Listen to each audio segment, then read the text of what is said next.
Hello guys, welcome back to my channel Doyel lifestyle. Good morning, কেমন আছো তোমরা সকলে? আশা করি ভালো আছো, আর আমিও খুব ভালো আছি। দেখো, একটা নতুন ভিডিওর সঙ্গে চলে এসেছি। আজকে যাচ্ছি ফারাক্কা গঙ্গা স্নান করতে। তোমাদের সঙ্গে আমি ভিডিওতে তো শেয়ার করেছিলাম যে আমাদের বাড়িতে পুজো হচ্ছে না 1 মাস। তো দেখো 1 মাস পার হয়ে গিয়েছে, তো তার জন্যই গঙ্গা স্নান করতে যাচ্ছি আজকে। রাস্তাতেই দেখো প্রথমে কলা কিনে নেওয়া হলো। তো দেখো আমরা টোটোতে উঠে পড়েছি, আর আমাদের বাড়ি থেকে ফারাক্কা যেতে বেশি সময় লাগে না, খুব জোর হলে 25 থেকে 30 মিনিটের মতো সময় লাগে। তো দেখো, আর এই যেটা ব্রিজটা যেটা দেখাচ্ছি এটা হচ্ছে পাগলার ব্রিজ, মানে এই ব্রিজটাকে বলে পাগলার ব্রিজ। আমাদের বাড়ি থেকে বেরাতে না অনেক লেট হয়ে গিয়েছিল, কারণ হচ্ছে বাবার একটু কাজ ছিল, আর দিদিরও স্কুল যাওয়ার ছিল। দিদি স্কুল থেকে আসলো, তারপরে আমাদের মানে স্নান করতে যাওয়া হয়েছিল, তার জন্য একটু অনেকটাই লেট হয়ে গেছে, একটু না অনেকটাই লেট হয়ে গিয়েছে। আর দেখো কতটা রৌদ্র উঠেছে, একদম রোদ ঝলমলে আকাশ। আর এই আকাশটা দেখো কত সুন্দর লাগছে, দারুণ লাগছে। চারিদিকে মাঠ, আর সেই আকাশ ফাঁকা মাঠের উপর যেন তুলো ভাসছে, কি সুন্দরই না লাগছে এই দেখতে দেখতে। আর আমাকে দেখো পুরো পাগলের মতো লাগছে, হাওয়াতে পুরো চুল এলোমেলো হয়ে গিয়েছে। এবারে দেখো আমরা চলে এসেছি, আমি তোমাদের সেটাই বলে নিচ্ছিলাম আমরা যে চলে এসেছি। আর এই সিঁড়িটা পার করে সামনেই দেখো ঘাট রয়েছে, গঙ্গার ঘাট, গঙ্গার পাড়, বেশ সুন্দর। আর দেখো এখানেও পরিবেশটা এত সুন্দর, মিষ্টি, দেখতে বেশ ভালোই লাগছিল। আমরা ভেবেছিলাম আমরাই হয়তো আসবো, আর আমাদের যেহেতু বেলা হয়ে গিয়েছে, সবাই হয়তো স্নান করে চলে গিয়েছে, আর সেরকম লোকজন থাকবে না, তার জন্য একটু ভয় ভয় লাগছিল। গঙ্গার পাড়ে যদি একা থাকা যায় তো ভয় লাগে না, তাই ভয় লাগছিল। কিন্তু আমরা আসার পর দেখো চারিদিকে বেশ ভালোই লোক ছিল, আর ওখানে ধোয়া দেখা যাচ্ছে, ওইখানে হচ্ছে মরা পোড়ানো হচ্ছিল। আমি আবার তোমাদের একটু চারপাশটা ঘুরিয়ে দেখিয়ে দিলাম। আর এই যে এই ব্রিজটা দেখো, এটাই হচ্ছে ফারাক্কা ব্রিজ। তারপরে আমি তোমাদের আমাদের মুখটাও দেখিয়ে দিচ্ছি যে কেমন লাগছে। এই করতে করতে দেখো একটা ট্রেন চলে এলো, তো সেটা কি আর মিস করা যায়, তার জন্য ট্রেনের একটু ভিডিও করে নিলাম। আর চারিদিকে জল দেখো কত, পুরো জলে ভরে রয়েছে। আর এবার না গঙ্গার পাড়টা মানে বাঁধানো ছিল, যেহেতু কিছুদিন আগে ছট পুজো হয়েছে, তার জন্য গঙ্গার পাড়ে তো ছট পুজো হয়, তার জন্য বাঁধানোই ছিল। তো এবার আর গঙ্গাতে নামতে ভয় লাগেনি, না হলে তো ভয় লাগে। আর আমি তোমাদের ক্যামেরার সামনে চলে এসেছি, আর এই যে এইগুলোই বলছিলাম আমি, কিন্তু ওখানে প্রচণ্ড হাওয়া হচ্ছিলো, তো হাওয়ার জন্য আমার কথাগুলো ঠিক বুঝতে পারা যাচ্ছিল না, তার জন্য আমি ভয়েস এখন দিচ্ছি।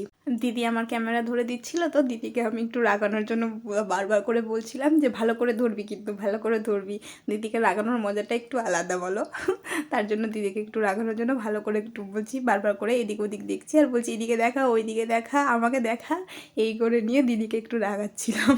আর দিদিও দেখো আমার কথা মতো এইদিকে ওইদিকে সব দিকেই দেখাচ্ছে। A few moments later. দেখো গাইস, স্নান করা হয়ে গিয়েছে, এখানে একটা মন্দির আছে, ওখানে একটু পুজো করতে যাব, তো চলো যাক সেখানে। মারা তো স্নান করে উঠে উঠেই গঙ্গার পাড়ে পুজো করেছে, তারপরেও এখানে একটা মন্দির রয়েছে, তো সেখানেও পুজো করতে যাই, মানে স্নান করে এসে, তো সেখানেও যাচ্ছিলাম।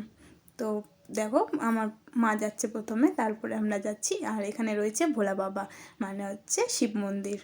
তারপর আমরা পুজো করে নিলাম, পুজো করার পর তোমাদের আমি একটু চারপাশটা দেখিয়ে দিচ্ছি। আর ওইখানে দেখছো বালিশ আর কম্বল রয়েছে, ওখানে একটা সাধু বাবা থাকে, তো তিনি সেখানে রয়েছে। আর এই যে দেখো সেই সাধু বাবাটা ওখানে পুজো দেখো গাইস, আমাদের স্নান করা হয়ে গেছে, পুজো করাও হয়ে গেল।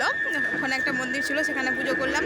আর এখানেও একটা মন্দির আছে, ভেতরে একটা মন্দির আছে, ওখানেও পুজো করে আসলাম। আর এই জায়গাটা দেখো কত সুন্দর, চারিদিকটা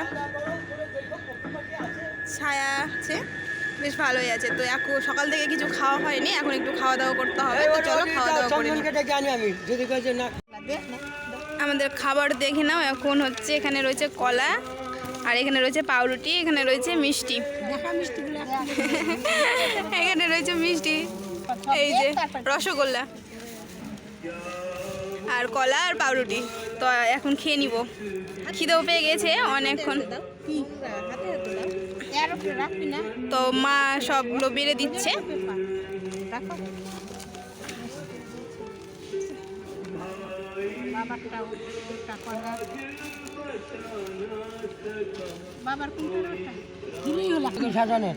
এই দেখো আমার বাবা খেতে বসেছে, এই যে খাচ্ছে।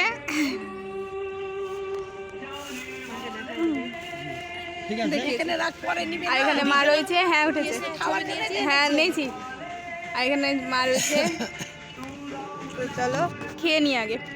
হ্যাঁ না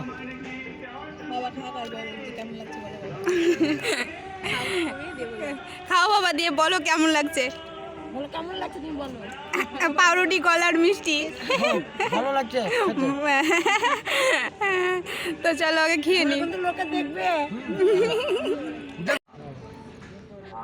তো চলো এবার আমি খেয়ে নি। এবার দাও তুমি। এই দেখো আমার দিদি। কলার নরম কম হয়েছে ঠিকই আছে তাও সবসময় কিনে নিয়ে আসলা আমি বলছিলাম পাউরুটি আর কলা তো বাবা তো কিছু দিতে পারবে না। ওই নরম জিনিসই ভালো। আমাদের খাবার খাওয়া কমপ্লিট। আর দেখো আমরা টোটোতে উঠে পড়েছি বাড়ি আসবো তার জন্য। আর আমি বাইরে বেরালে না ঠিক মতন ক্যামেরাতে কথা বলতে পারি না, তার জন্যই দেখো আমি শুধু ক্যামেরাটা অন করে রেখেছি। গাইস দেখো আমরা বাড়ি চলে এসেছি, বাড়ি থেকে আবার বাইরে বেরিয়ে গেছি যে একটা দরকার আছে সেখানে যাব তার জন্য। তো দেখো প্রচুর রৌদ্র, সেজন্য ছাতা নিয়ে নিয়েছি। আর আমি আর আমার মা যাচ্ছি, তো চলো যাওয়া যাক। A few moments later. দেখো গাইস আমাদের দরকার ছিল বলতে বাজার করার ছিল, তো বাজার করে নিয়েছি। এই যে অনেকগুলো বাজার দেখো, তো বাজার করা হয়ে গিয়েছে, এবার বাড়ির দিকে যাব। তো বাড়ির দিকে যাই, আর ভিডিওটা বড় করছি না, ভিডিওটা এই পর্যন্ত রাখছি। যদি ভালো লেগে থাকে তবে like, comment, share and subscribe. আর আমার পাশে থেকো, দেখা হবে নেক্সট কোনো ভিডিওতে। Okay bye, tata.